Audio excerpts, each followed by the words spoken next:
Merci Monsieur le Président. Bonjour chers collègues. Pardonnez-moi. Donc, l'objectif de cette délibération est de lancer la concertation préalable sur la liaison entre le pôle d'Orly et le Val-d'Isère-Val-de-Seine. Juste rappeler quelques éléments de contexte pour dire que cette question du franchissement est une question ancienne et sur laquelle le département a souhaité engager une réflexion depuis 2015. C'est le tronçon qui est manquant des liaisons Nord-Essonne, dans le prolongement de la déviation de Paray. Il y a un besoin objectif qui est mis en évidence par les études de trafic aujourd'hui, et la situation sera pire demain. Il y a un besoin des habitants qui l'expriment, cela a été confirmé à travers une enquête d'opinion. Il y a aussi une demande de la part des acteurs économiques, la CCI s'est exprimée en ce sens. Il faut rappeler également que c'est un projet qui est en réflexion depuis très longtemps, et pourtant tous ces éléments montrent qu'il y a urgence à agir. Alors, pour trouver une solution, pour avancer sur un tel sujet, on procède par étapes. Il y a de très nombreux scénarios qui ont été envisagés. Il y a des points d'avancement réguliers qui ont pu être faits sous forme de comité de pilotage, différentes instances de dialogue, qui ont permis de mettre en évidence à la fois l'importance du sujet, le besoin, mais aussi certaines réticences ou certaines inquiétudes qu'il faut évidemment prendre en compte. Pour pouvoir passer à l'étape suivante, l'enjeu est maintenant d'instaurer une concertation préalable. C'est conforme au code de l'urbanisme, donc le département souhaite s'y livrer sur la base d'objectifs que nous nous sommes fixés. Alors je rappelle les objectifs pour un tel projet, c'est d'abord évidemment qu'il soit utile et efficace, qui permette d'améliorer durablement les conditions de circulation sur le secteur, qu'il soit d'un coût raisonnable. On fixe une fourchette de l'ordre de 90 à 120 millions d'euros, qu'il soit respectueux de l'environnement, qui permettent notamment une approche multimodale et qui soit également innovant à la fois sur le plan architectural et technologique parce que justement les modes de transport évoluent rapidement.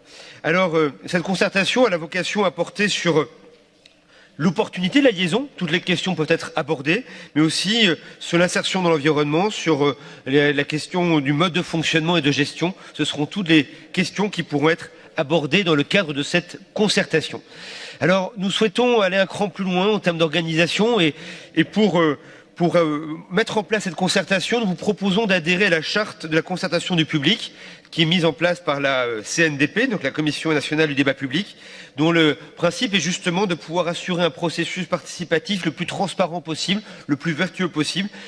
Cela impliquera notamment la nomination d'un garant qui sera défini par la Commission nationale du débat public et qui accompagnera ce processus de concertation et veillera au respect des objectifs de neutralité et d'impartialité.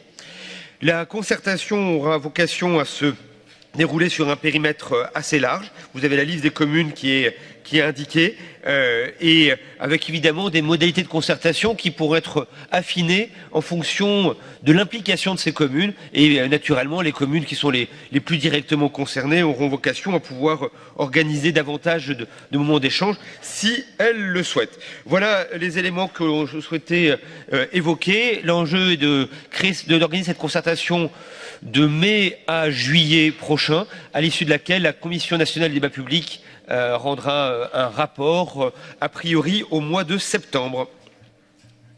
Merci. Y a-t-il des interventions sur cette délibération? Christine Rodier, d'autres interventions? Georges Tron, Anne Launay. Merci. Christine Rodier. Merci, Monsieur le Président. Je voudrais, avant d'intervenir, avant de m'exprimer sur cette délibération, vous faire part que c'est une conseillère départementale, un maire, qui est en colère et je tiens à vous le dire aujourd'hui. Tout d'abord, je tiens quand même à vous rappeler que le canton d'Athis-Mons est bien dans la majorité du conseil départemental. Cependant, nos convictions nous amènent ici quelquefois à représenter l'intérêt de nos habitants.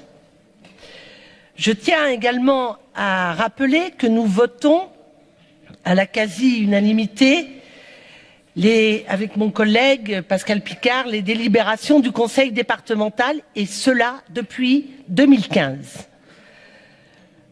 Toutefois, Monsieur le Président, il est vrai que nous avons voté une fois avec mon collègue du canton, l'augmentation contre le taux de la taxe foncière. Si c'était à refaire, nous le referions. Et depuis ce vote, qui n'allait certes pas dans votre sens, je trouve détestables les méthodes et les façons dont vous considérez ces élus de ce canton. Monsieur le Président, nous ne sommes pas des sous-conseillers départementaux. Preuve en est, malgré ma demande la semaine dernière auprès de la Commission dans le but de travailler ensemble cette délibération, eh bien, ma demande est restée muette. Pas un appel de votre part, rien, empêchant évidemment de nous associer à cette délibération. Maintenant, je vais vous parler de ce pont routier à 4 voies. Le périmètre, dans 25 villes, apparaît comme un moyen de noyer les problématiques que connaîtraient les villes d'Athis-Mons et de Vigneux, qui accueilleraient donc cet ouvrage, ce pont routier. Ces villes subiraient évidemment les nuisances des travaux, de la circulation, de la pollution et bien évidemment des bouchons. Je rappelle que ce serait une circulation de plus de 3000 véhicules jour, au-dessus de nos têtes. Bien sûr que les autres villes doivent être concertées selon une méthode, je pense, selon peut-être une hiérarchie secondaire, quand nous savons tous que Villecreine, par exemple, et Boussy se situent à 15 km de l'ouvrage. On parle d'un projet déjà défini et on laisse croire qu'il y a plusieurs scénarios, alors que l'on sait que le tracé est déjà fléché. Vraiment, ce n'est pas crédible. Ce manque de concertation est inacceptable. Ce projet doit être ni tronqué, ni orienté. Pire encore, Monsieur le Président, il y a 8 jours à peu près, quand un habitant du canton vous fait part de ses inquiétudes concernant ce projet de pont routier à 4 voies, vous lui répondez « Cela ne concerne que 50 personnes ». Non, Monsieur le Président, cela ne concerne pas 50 personnes, mais des milliers de personnes, je vous dirais même des milliers d'enfants. Si ce pont de 4 voies devait voir le jour, il passerait non seulement au-dessus d'une école, au-dessus d'une crèche, ne ricanez pas, Monsieur le Président, d'une crèche, d'un centre de loisirs, de quartiers et de parcelles classées ENS. Je ne parle pas de ces belles demeures qui, évidemment, seraient rasées. Toutefois, Monsieur le Président, bien entendu, nous adhérons à un franchissement exclusivement en site propre, qui résoudrait les problèmes de liaison entre les pôles cités et qui évacuerait les nuisances liées à un apport de véhicules. Quand je parle de site propre, évidemment, je pense à des navettes autonomes, au prolongement du T7, au prolongement de la ligne 14 et peut-être peut-on réfléchir également à des téléphériques. Monsieur le Président, je vous demande que les habitants, les associations et tous les élus du canton d'Athis-Mons soient entendus et que leurs observations soient considérées. Ainsi, les modalités de cette délibération, telles que rédigées, ne sont pas acceptables.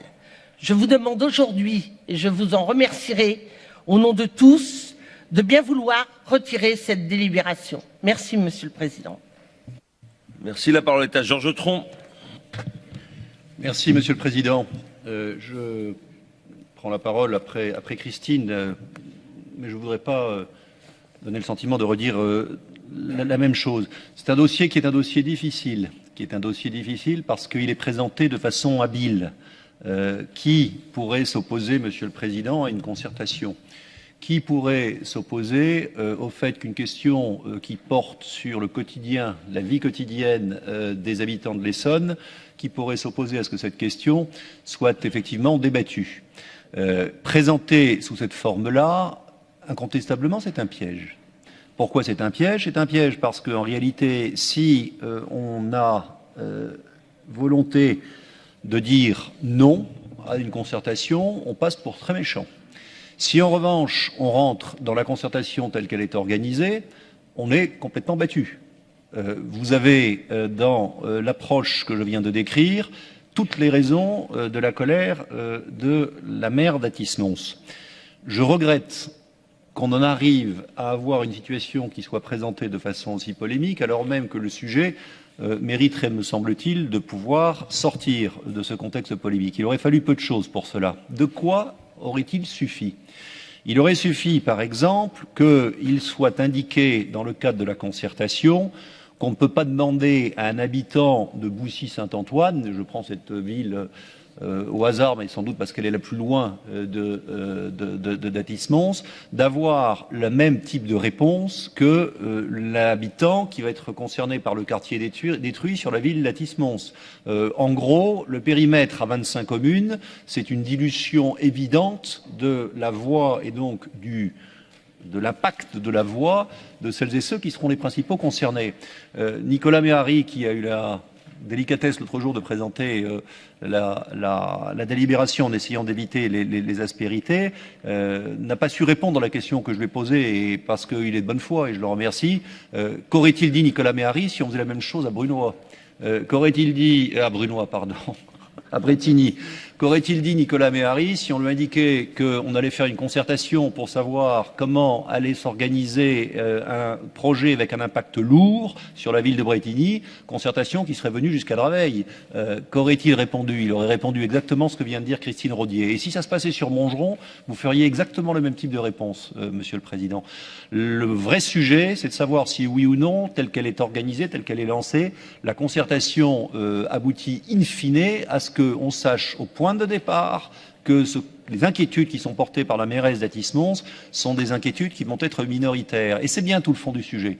Être minoritaire dans un périmètre dans lequel, par définition, vous êtes démographiquement minoritaire, ça veut dire que la loi de la majorité, à laquelle vous vous référez depuis quelque temps de façon très récurrente, que la loi de la majorité va jouer. Mais la loi de la majorité, dans ce contexte-là, pardonnez-moi de le dire, c'est pas la loi de la démocratie, c'est tout à fait différent. Et c'est la raison pour laquelle, je le redis, je trouve que l'écoute qui devrait être apportée à la ville d'Athis-Mons, comme d'ailleurs à la ville de Vigneux, puisque je vais y venir, c'est le second point, je trouve qu'il aurait été habile de montrer que vous ne mettiez pas la ville d'Athis-Mons dans le même panier, si vous me permettez l'expression, que les autres communes concernées. Draveil fait partie de ce panier. Le second point, c'est le fait que, in fine, il n'y a pas de concertation.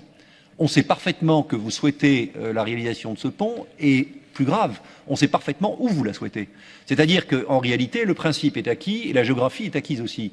À partir du moment où vous vous basez, et c'est indiqué, je crois, dans la délibération, sur le fait qu'il y avait plusieurs sites potentiellement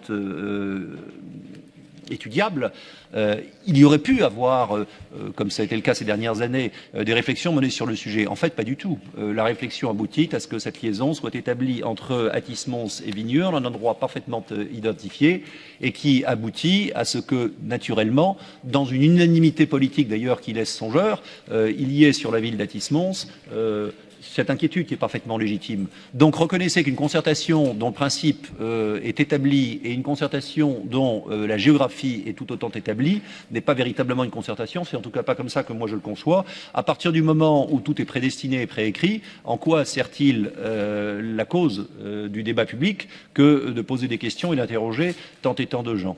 Deuxième observation. Troisième observation.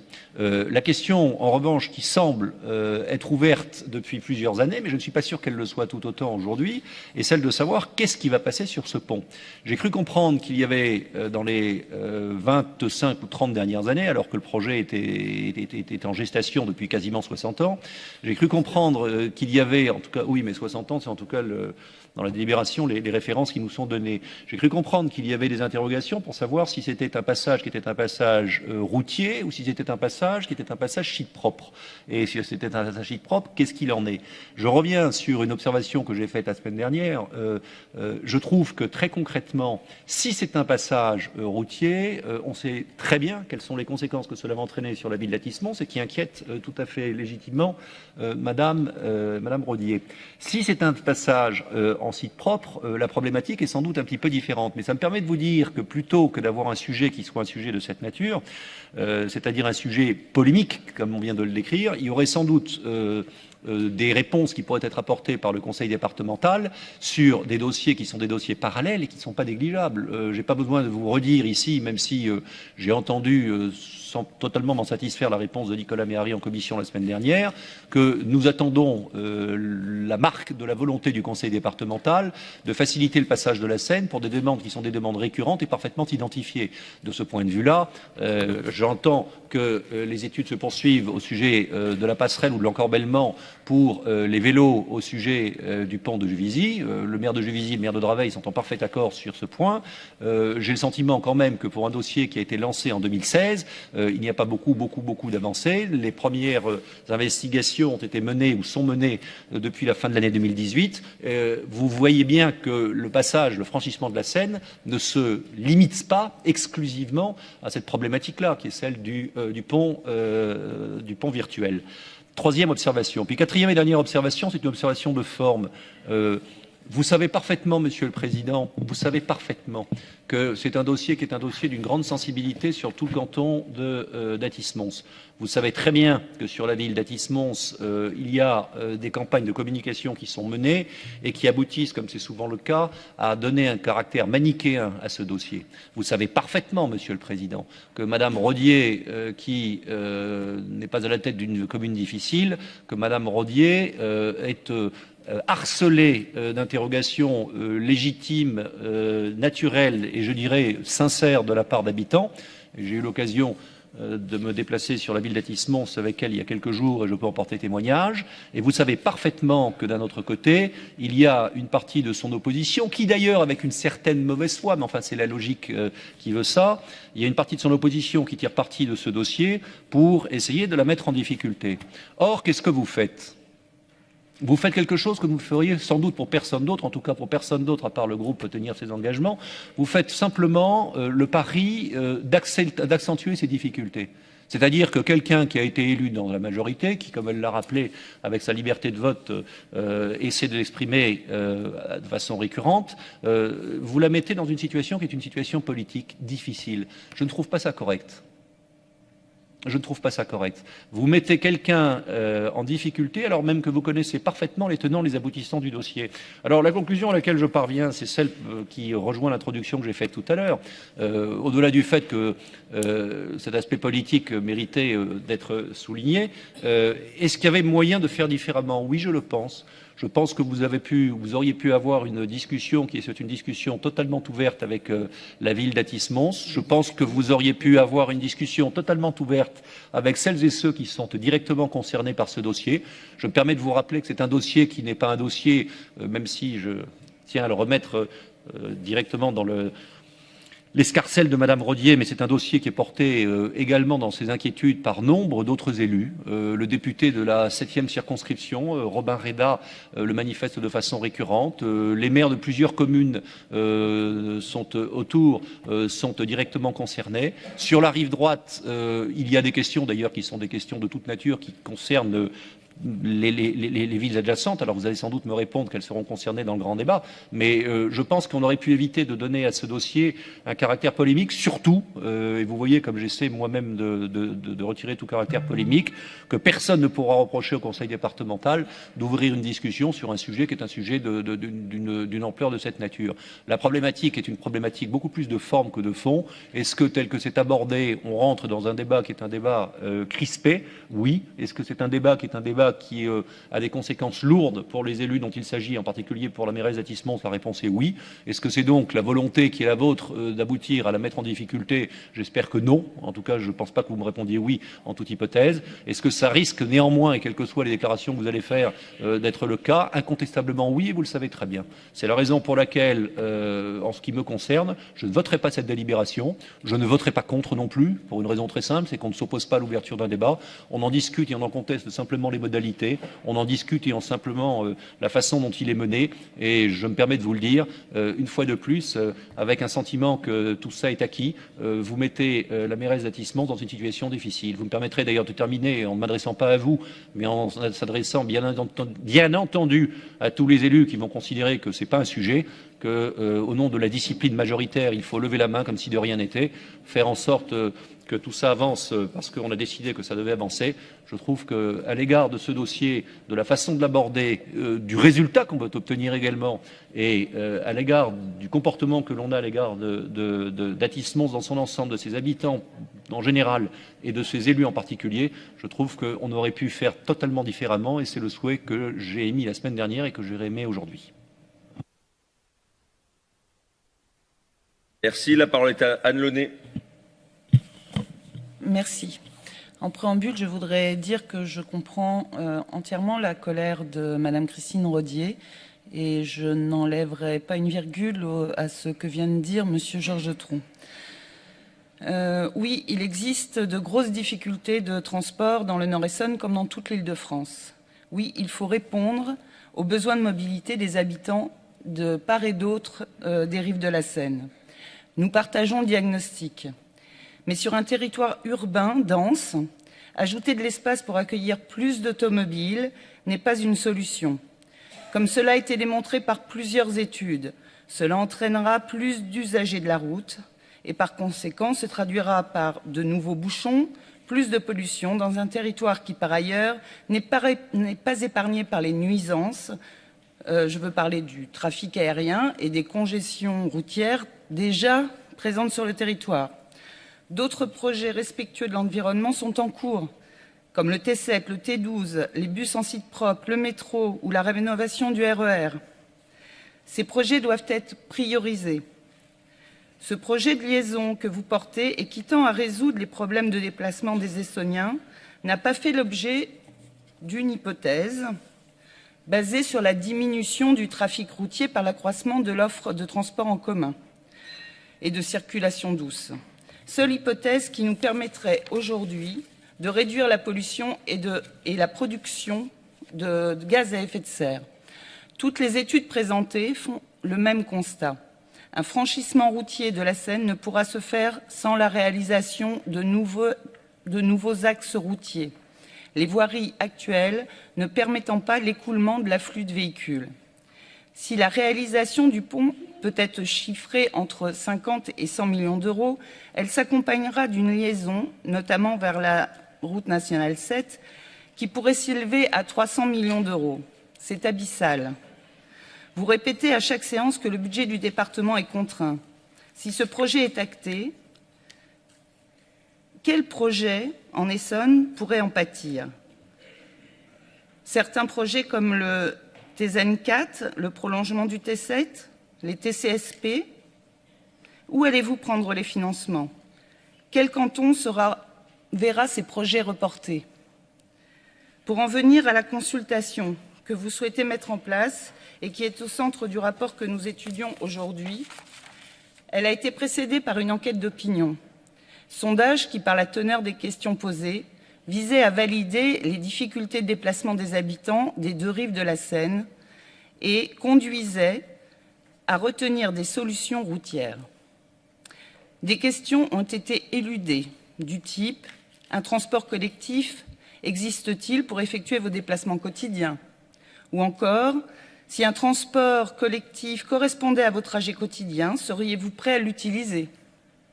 Cette enquête d'opinion est ce qu'on appelle en communication un acte préparatoire, puisque par ce sondage biaisé, vous conduisez la population à penser qu'un pont routier est nécessaire. Même s'il est multimodal dans votre présentation, il reste routier, en grande partie.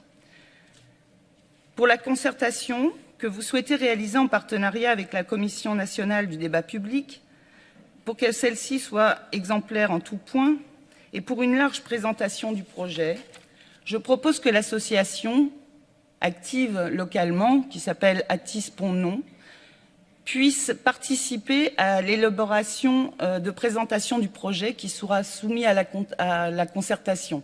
Cela permettra d'avoir un large panorama des avis portés sur ce projet. Je vous remercie.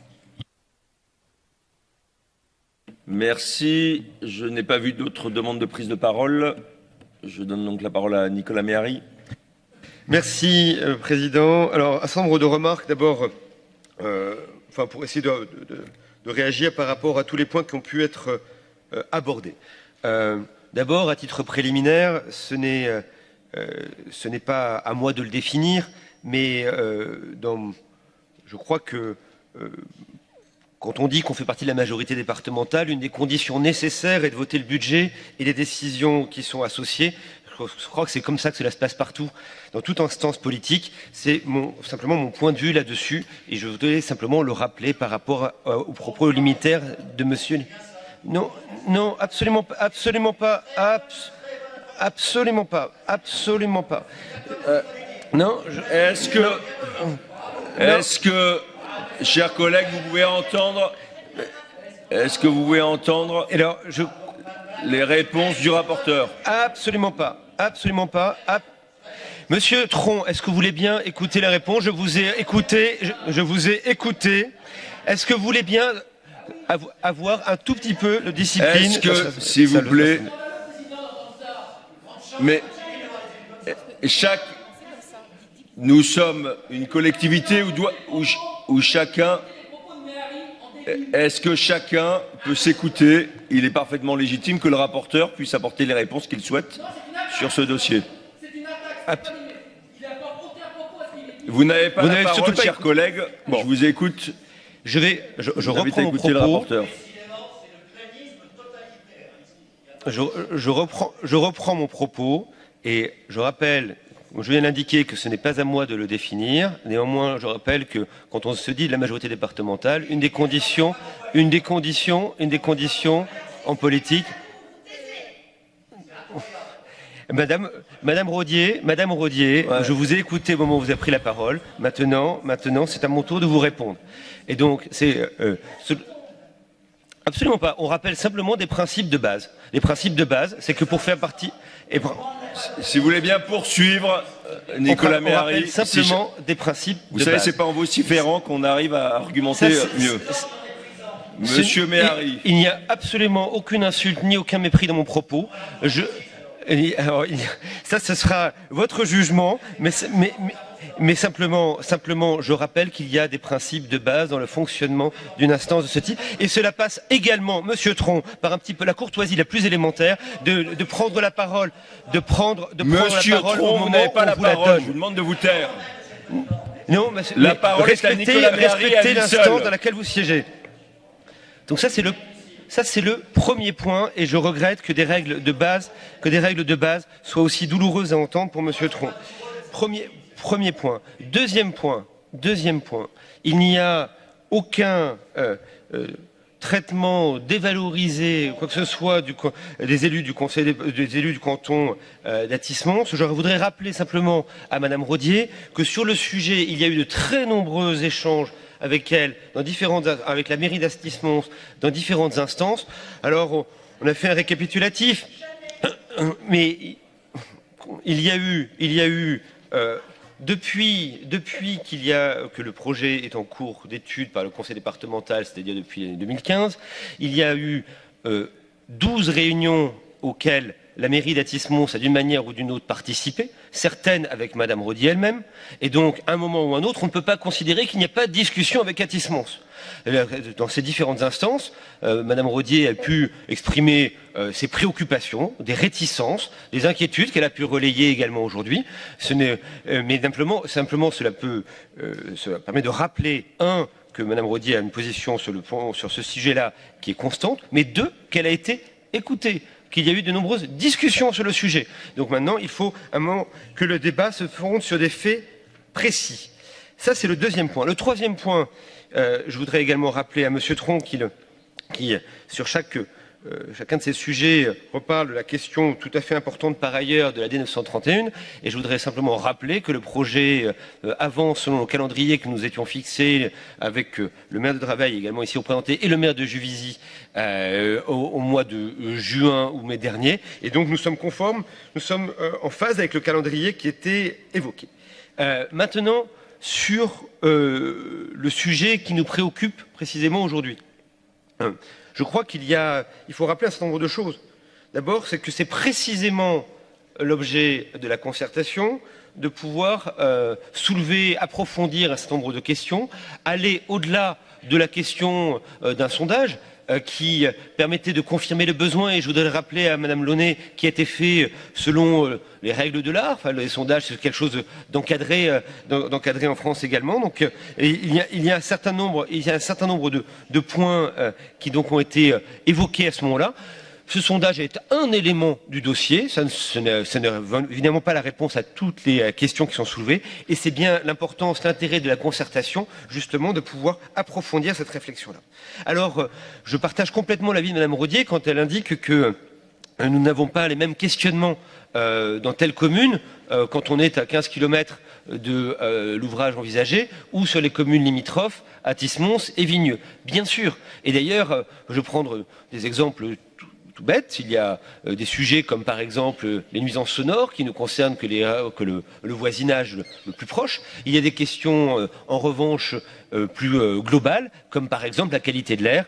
Toutes ces questions sur l'aspect environnemental du projet qui ne sont pas traitées, qui n'ont pas vocation à être traitées exactement de la même manière à Athis-Mons, à Vigneux ou à Boussy-Saint-Antoine.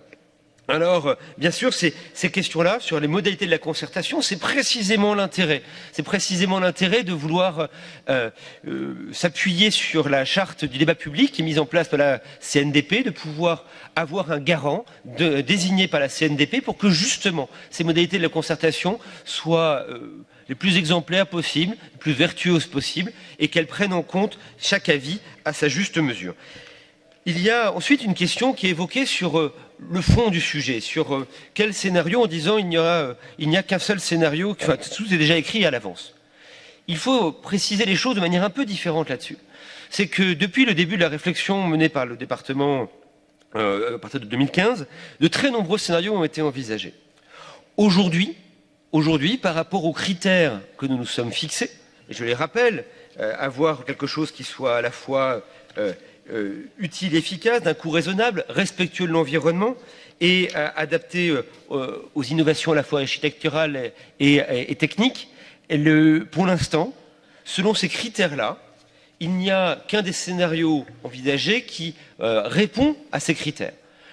Pour l'instant, il n'y a qu'un seul scénario. Maintenant, c'est précisément l'enjeu à la fois de la concertation de pouvoir préciser, de pouvoir voir quelles seraient les modalités de tel scénario, avec notamment la question de est-ce qu'il faut que ce soit quelque chose qui permette une multimodalité ou pas, quelque chose qui permette ou simplement qui soit uniquement un pont routier ou un pont en site propre ou quelque chose qui permettrait de répondre à ces besoins-là. Donc, il faut définir les modalités.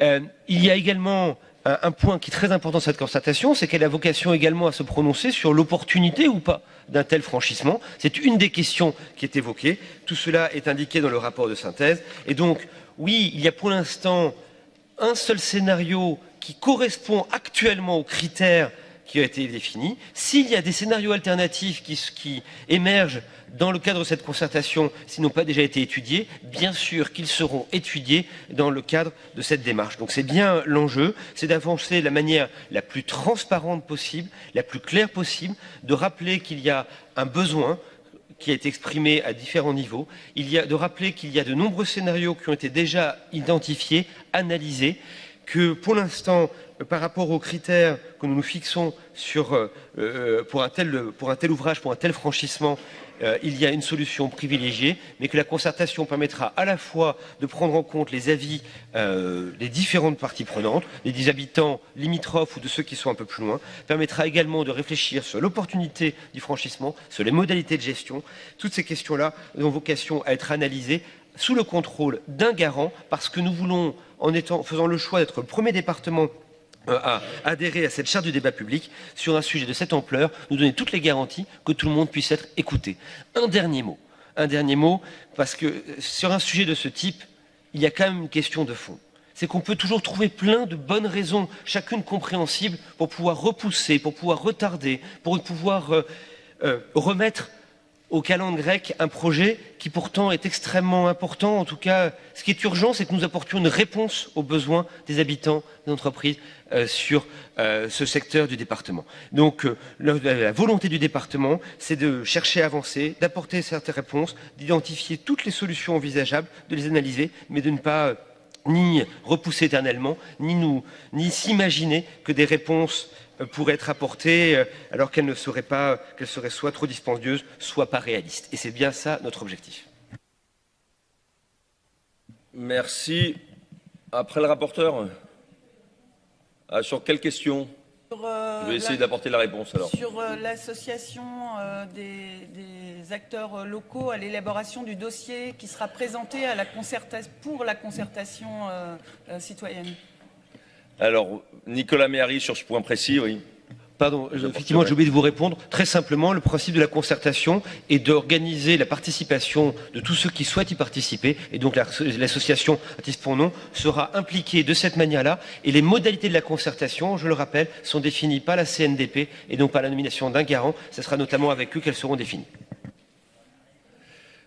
Je pense que la réponse qui est apportée par Nicolas Méhari sur ce point précis est la bonne, puisque en fait, nous nous sommes placés et nous faisons le choix de nous placer sous la Commission nationale du débat public. Et donc c'est le garant qui fixe les conditions de la concertation. Et donc il y a dans tous ces débats publics des cahiers d'acteurs. Et évidemment, l'association à laquelle vous faites référence aura parfaitement la faculté, et j'imagine qu'elle participera aux différents échanges, mais qu'elle aura la faculté de surcroît de remettre un cahier d'acteurs comme n'importe quelle association. Moi, je voulais juste, avant de passer au vote, puisque j'ai entendu un certain nombre de choses passionnées, d'abord vous poser une question collectivement.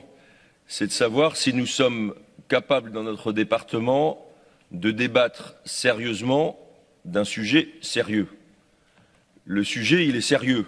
Et je crois que nous partageons ce constat. Y compris, et je voudrais en remercier Christine Rodier et les élus qui se sont exprimés, y compris donc les élus de la rive gauche, pour dire qu'aujourd'hui, il y a des conditions de circulation qui sont difficiles, qui sont extrêmement difficiles entre les deux rives de la Seine, tout simplement parce que, à la différence de toutes les autres zones aussi denses que celle-ci, il n'y a pas de franchissement, et sans forcément comparer Paris, vous regardez, en Île-de-France, il y a des franchissements de Seine sur des espaces beaucoup plus restreints que sur cette portion entre Villeneuve-Saint-Georges et le pont de Juvisy. Il y a, au-delà de ce constat, je crois, l'idée partagée que les conditions de transport vont s'aggraver dans les années qui viennent. Et elles vont s'aggraver particulièrement sur la rive gauche, puisque les études que nous avons conduites nous ont montré non seulement il y avait des temps de parcours qui étaient déjà insupportables aujourd'hui, 45 minutes entre l'église de Draveil et l'aéroport d'Orly, mais que le temps de parcours, par exemple, entre ces deux points allait augmenter de 8 minutes. Donc nous aurions pu faire le choix, face à cette situation-là, de considérer tout simplement qu'il y avait un certain nombre de choses qui étaient actées depuis longtemps. Il y avait d'abord un projet d'autoroute contre lequel les élus, toutes tendances politiques confondues et tout secteur confondu, s'étaient prononcés contre. Et à l'époque, en 1997-1998, avaient indiqué leur position favorable à une liaison locale. Les élus de l'époque ne sont plus forcément autour de la table aujourd'hui, mais à l'époque, il y avait un projet d'autoroute A6-N6 qui avait été abandonné au profit d'une liaison locale. Nous pourrions également considérer que dans les documents d'urbanisme et les documents d'aménagement de la région Île-de-France, depuis des années, figurent les emprises pour la réalisation de cet ouvrage, et donc que les personnes qui ont acheté des biens à proximité de ces emprises l'ont fait en connaissance de cause. Nous pourrions également considérer, j'ai dit nous pourrions également considérer que le contournement d'Orly et notamment la phase supplémentaire qui va être réalisée sur le territoire de la commune de Paris-Vieille-Poste sont non pas une préfiguration, mais les premiers éléments de cette liaison qui avait été inscrite il y a 20 ans. Et nous pourrions également considérer que, et je crois que là aussi c'est partagé, que la réalisation de cette liaison jusqu'à à la départementale 118 sur le territoire de la commune d'Athis-Mons va créer une sorte d'impasse, et donc que les véhicules vont venir de Chimay-Mazarin ou de la Nationale 7 et vont se trouver sur un mur qui est celui de la 118 à l'aplomb de la descente sur la Seine. Et quand on regarde ces éléments, on pourrait simplement considérer qu'on y allait sans même s'obliger à une concertation. Ça a été abordé par Nicolas Méhari et ça a suscité beaucoup de réactions. Christine Rodier a évoqué son appartenance à la majorité départementale pour justifier une position que nous pourrions avoir collectivement. D'abord, c'est vrai que appartenir à la majorité, ça suppose de voter le budget. À 2 reprises, le budget n'a pas été voté, y compris en 2019. Mais ce n'est pas le sujet. Chaque personne autour de cette table est majoritaire sur son canton, qu'il appartienne à la majorité départementale ou à l'opposition départementale. Et le président du département respecte toutes les opinions des conseillers départementaux de secteur, parce que vous êtes tous légitimes sur vos territoires pour exprimer le point de vue que vous avez à exprimer. Donc ce n'est... Vous voyez, on aurait pu prendre tous ces arguments, et simplement, on ne le fait pas, et on a fait le choix de ce débat sous l'autorité de la Commission nationale du débat public, parce que nous considérons justement que ça doit être fait en transparence. Le débat, effectivement, il est compliqué. Il est compliqué de part et d'autre.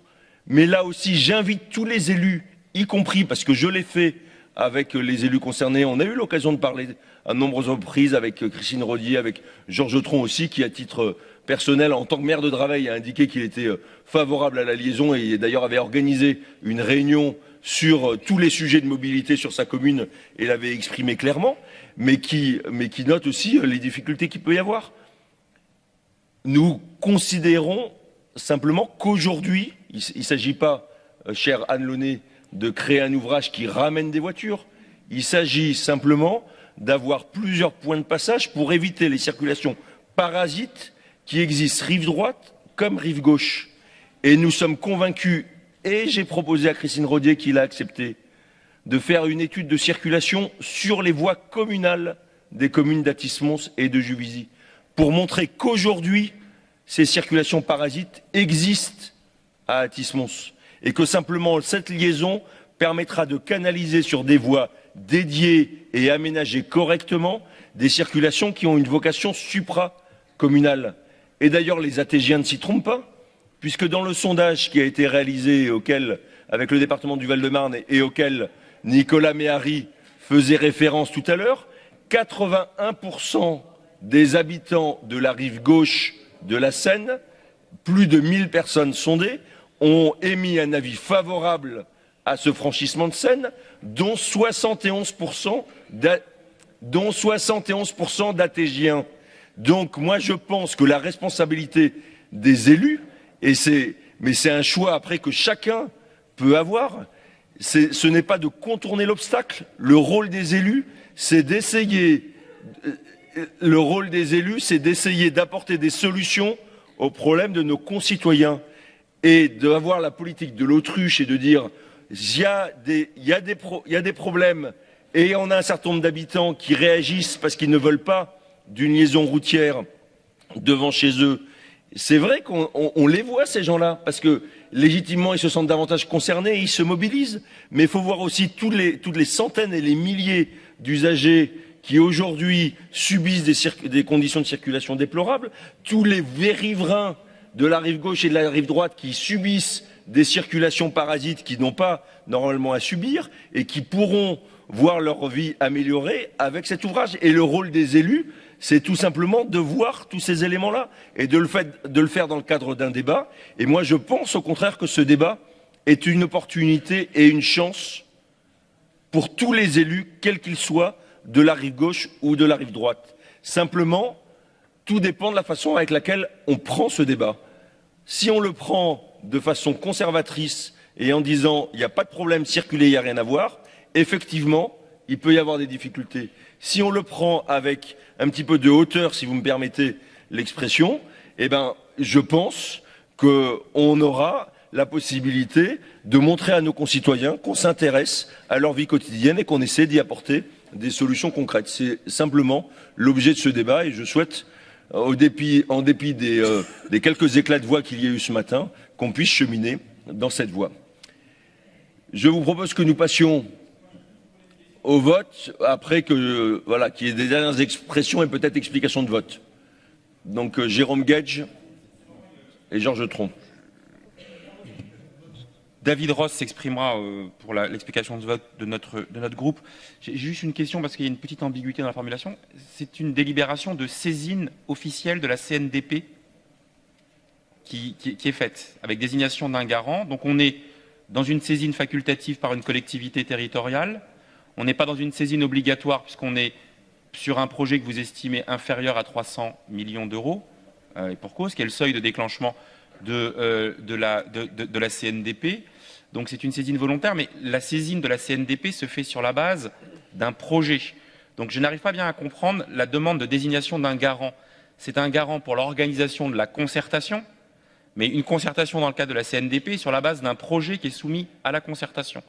Ou est-ce que c'est la désignation d'un garant pour organiser une concertation sur un projet dont on ne connaît pas le contenu? Ce qui n'est pas, à ma connaissance, le rôle du garant de la CNDP. Première question. Et puis deuxième question, qui va un petit peu avec, quel est le budget que vous avez prévu, puisque la CNDP n'est pas un organisme gratuit, et que quand un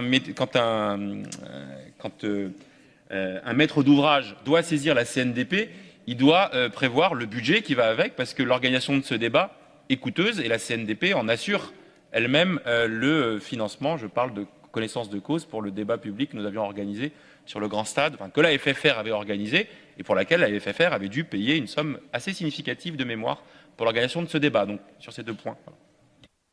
Il s'agit non pas d'explication de vote, mais d'une question. Je ne sais pas si Nicolas Méhari veut répondre ou si je... Tu veux? Non, très simplement, enfin, sur la question des modalités de concertation, c'est une concertation préalable sur laquelle effectivement on n'est pas tenu de mobiliser la CNDP. Donc là, nous faisons le choix volontaire d'organiser cette concertation par l'adhésion de la charte du débat public et par la nomination d'un garant. Et les modalités de consultation seront définies avec la CNDP. C'est d'ailleurs une des démarches pour voir quelles sont toutes les modalités envisagées qui seront précisées. Donc il y a la volonté d'avancer sur le sujet, il y a la question des différents scénarios, la question des critères qui ont été rappelés dans la délibération par rapport à l'objectif sur cet ouvrage. Et ça sera à définir avec la CNDP, mais nous verserons au débat toutes les analyses qui ont déjà pu être faites, et notamment les différents scénarios envisagés, même si aujourd'hui il n'y en a qu'un seul qui répond aux préoccupations.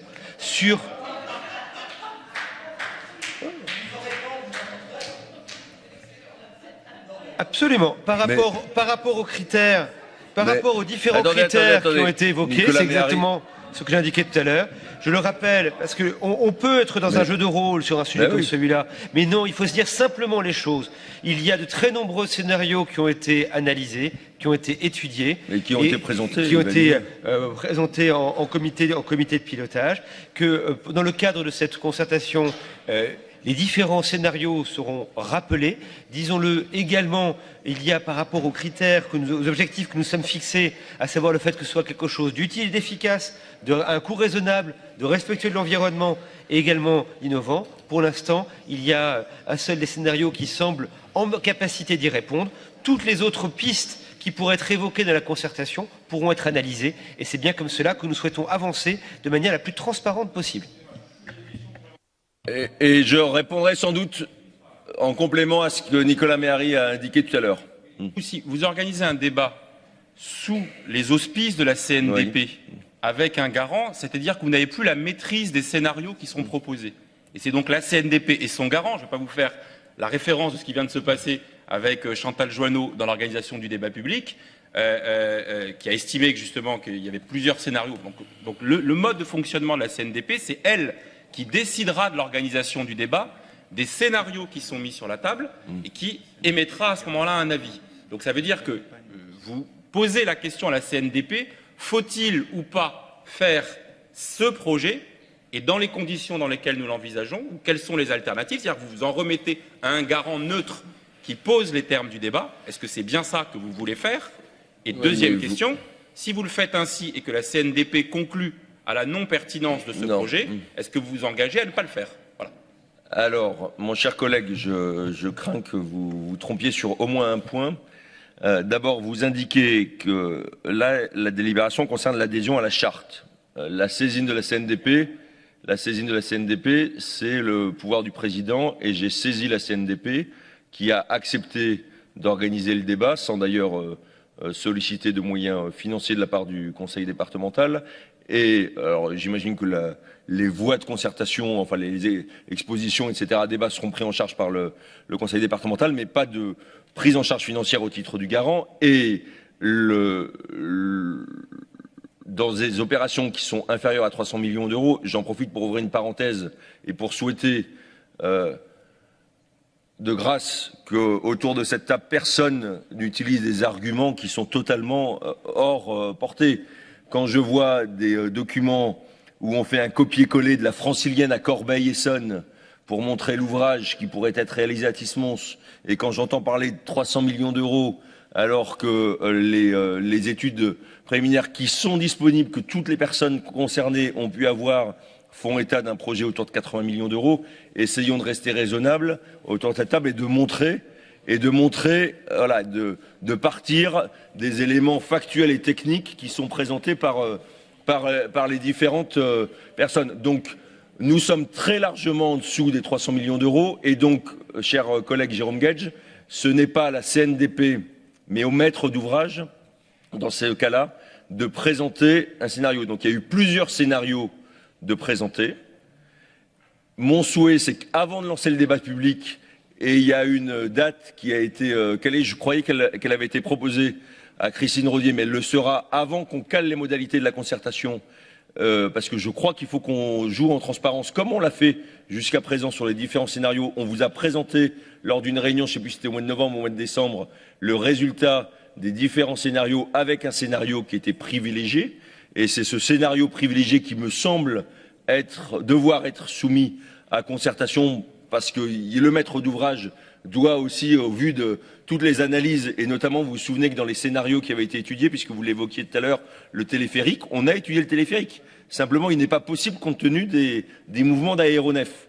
Donc, vous voyez, on a même étudié un bus amphibie, pour ceux qui ne connaissent pas toutes les études qui ont été conduites. Donc, on a étudié toutes les palettes. Simplement, on arrive, et c'est le rôle des études qui ont été conduites pendant 2 ans, 3 ans, à un scénario qui est privilégié par rapport aux autres, parce qu'il répond à tous les critères qu'on a fixés d'un point de vue environnemental, d'un point de vue d'efficacité, d'un point de vue économique, et ça répond à l'ensemble de ces critères. Et donc, nous allons nous inscrire dans ce cadre-là. Je crois avoir du coup répondu à toutes les questions qui se posaient, notamment à celle de Jérôme Guedj, sur la manière dont le débat doit être conduit.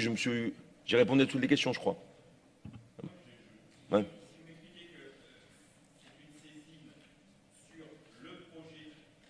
Oui, mais ce n'est pas la délibération, c'est le pouvoir du président, ce que j'ai indiqué. Hein. Quand même dit que vous sollicitez la désignation d'un garant auprès de la CNDP.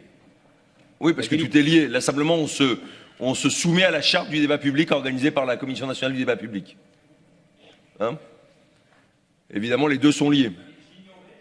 Oui, bien sûr. Il n'y a pas de... Que le garant pouvait être sur un projet, être sollicité uniquement pour organiser la... En dessous de 300 millions. Non, mais ça je sais. En dessous de 300 millions d'euros de manière volontaire, mais vous le sollicitez pour organiser la concertation sur le projet que vous présentez. C'est très bien.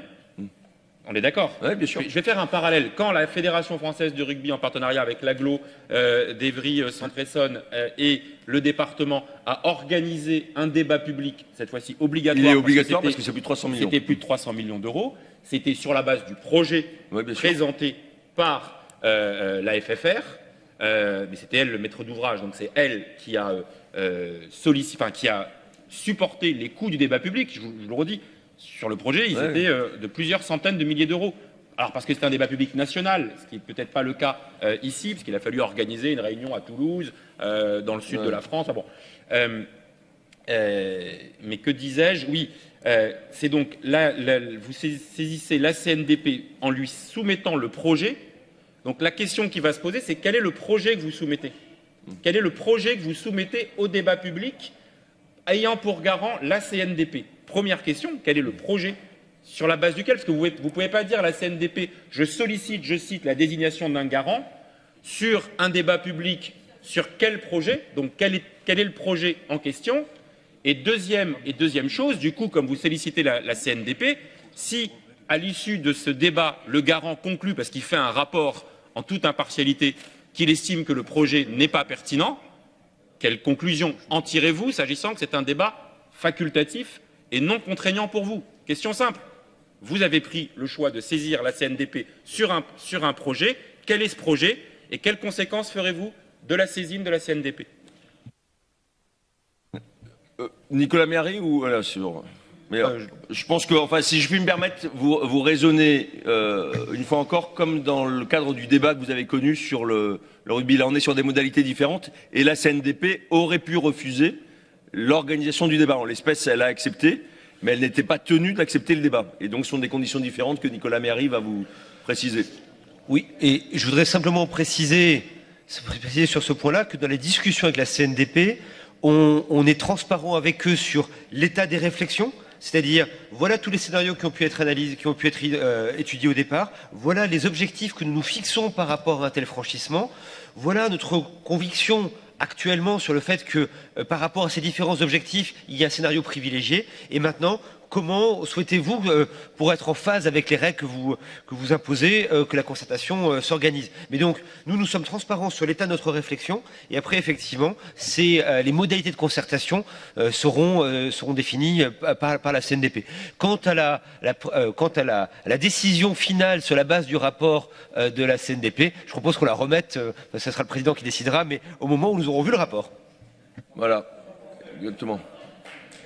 Merci. Nous passons peut-être au vote sur cette délibération après que Georges Tron et apparemment David Ross ne se soient exprimés pour expliquer leur... Georges Tron. J'avais donné la parole à Georges Tron. Oui, je m'entends dire. Vous avez le micro. Oui. Merci pour ces amabilités à mon égard.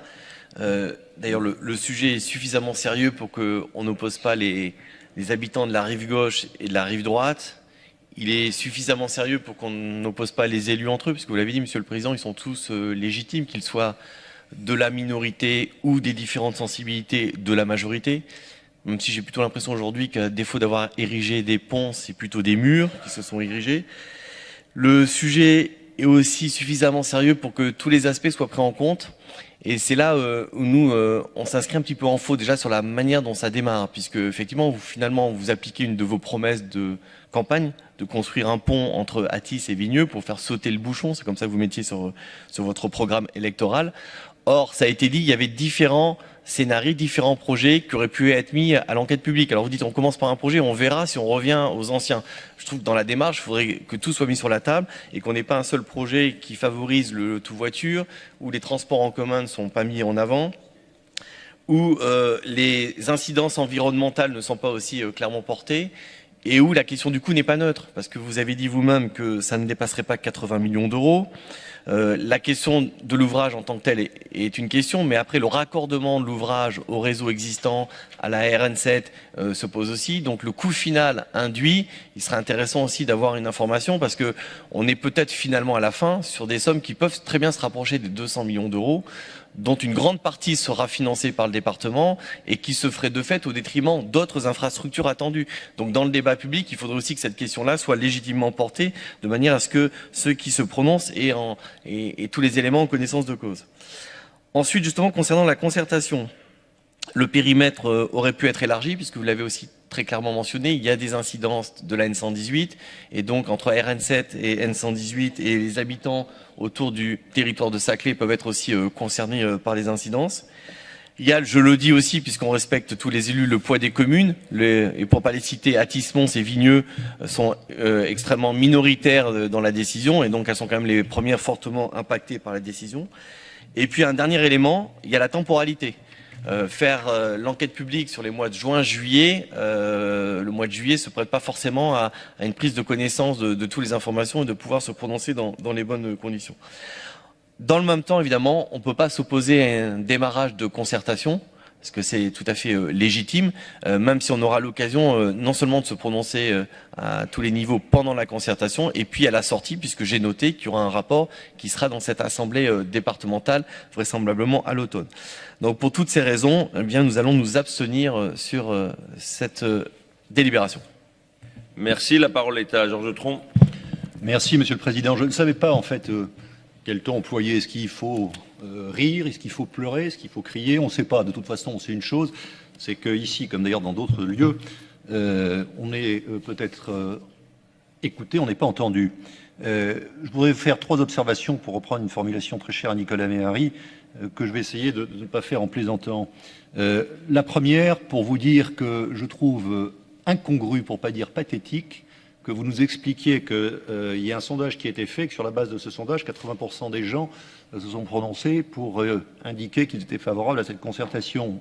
C'est tellement logique, tellement évident, comme vient de le dire David Rose, et comme je l'avais dit d'ailleurs précédemment, que je n'en tire aucune conclusion. Mais cela dit, je me permets de vous signaler que la formulation d'une question induit des réponses. Et moi, je vous mets au défi, Monsieur le Président, de poser une question aux Essonniens pour savoir s'ils sont pour que vous ayez une diminution des impôts sur le foncier bâti des 30% qui ont été votés il y a de cela 3 ans. Je propose que ce soit sur le territoire départemental. Donc je vous rappelle que vous étiez et qu'on interroge. Je vous dérange pas que je termine, Monsieur le Président? Merci, c'est trop aimable à vous. Donc je vous propose de faire un sondage pour savoir si les Essonniens seront favorables à ce qu'on baisse les impôts que vous avez augmentés et qui nous ont conduit, puisque vous nous l'avez envoyé 3 fois dans la figure, permettez-moi de vous le renvoyer, qui nous ont conduit à ne pas être d'accord avec non pas l'augmentation telle que vous l'avez votée, mais sur le fait que ce soit nous qui décidions de son vote. Si maintenant ce sont les sondages qui décident, voilà une excellente façon peut-être de savoir ce que pensent les Essonniens de la fiscalité. Deuxième observation, elle est sur les coûts. Évidemment que les coûts ne seront pas entre 90 et 120 millions d'euros. Ça coule de source. Je voudrais simplement vous demander de réfléchir 30 secondes. Nicolas Méhari, plusieurs fois, nous a indiqué que, pour reprendre, parce que c'est une référence que je prends, le coût d'une passerelle pour vélo qui franchirait la Seine à hauteur du pont de Juvisy, il y en a déjà pour 10 millions d'euros, il n'y a pas de problème de foncier. Est-ce que vous pensez une seule seconde que pour un pont en site propre, pour les transports en commun, ou éventuellement pour 4 voies autoroutières, plus la question du foncier, est-ce que vous pensez que vous tenez dans une enveloppe de 90 millions d'euros? Enfin, il n'y en a pas un d'entre vous, une seule seconde qui peut le penser. Et c'est à très juste titre, ça coule sous le sang, c'est même pas la peine d'en parler. Puis troisième observation, et c'est finalement l'observation la plus fondamentale, que l'idée d'y réfléchir soit une idée qui se défende, c'est clair, personne ne peut le contester. Ce qui est vraiment détestable, c'est qu'on a le sentiment de 2 choses. On a le sentiment, et ça a été dit à Christine Rodier, même pas à moi, on a le sentiment qu'en réalité, il n'y a aucune précaution d'aucune nature qui est prise sur le plan politique à l'égard d'Athis-Mons, parce que Madame Rodier, comme d'autres, a eu l'impudence de penser qu'il y avait peut-être d'autres choses à faire que d'avoir une augmentation des impôts telle qu'elle a été décidée. Et donc, on a vraiment le sentiment, ça a été l'introduction, ça a été le début de la réponse de Nicolas Méhari, on a vraiment le sentiment que tout ça n'est fait qu'avec un seul souci, c'est d'avoir des petites opérations de base politique pour pouvoir faire payer Madame Rodier de son vote. Alors je voudrais dire que de ce point de vue-là, on ne va pas conclure comme des enfants, on ne va pas se dire ben voilà, maintenant on va voter contre et se braquer, pas du tout. Une concertation est engagée, manifestement avec un scénario qui est un scénario auquel vous aspirez. On n'a pas de réponse sur la façon dont vous tirerez vous-même les conclusions de ce qui sera décrit par le rapport. En conséquence de quoi, en ce qui me concerne, et je crois en ce qui concerne Pascal Picard, nous allons nous abstenir, parce que je répète, moi je ne crains pas le dialogue. Je trouve simplement que les conditions sont détestables et que vous donnez une bien mauvaise image de vous, mais ça c'est votre problème.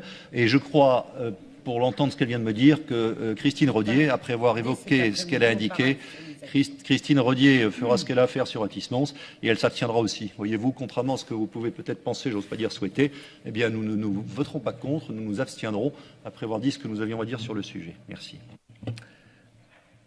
Bon, il y a certains points qui auraient sans doute mérité des réponses, mais je me tiendrai à ces dernières interventions et on apportera par écrit des éléments notamment chiffrés.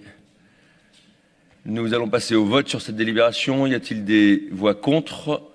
Je n'en vois pas. Des abstentions? Ah, contre. Ah, parce qu'il y avait une abstention qui était annoncée, pardon. Donc vote contre de la part de Christine Rodier et des abstentions RGE et les 2 autres membres de TNE. Je me permets de solliciter Renan, c'était pour, d'accord. Merci. La délibération est donc adoptée.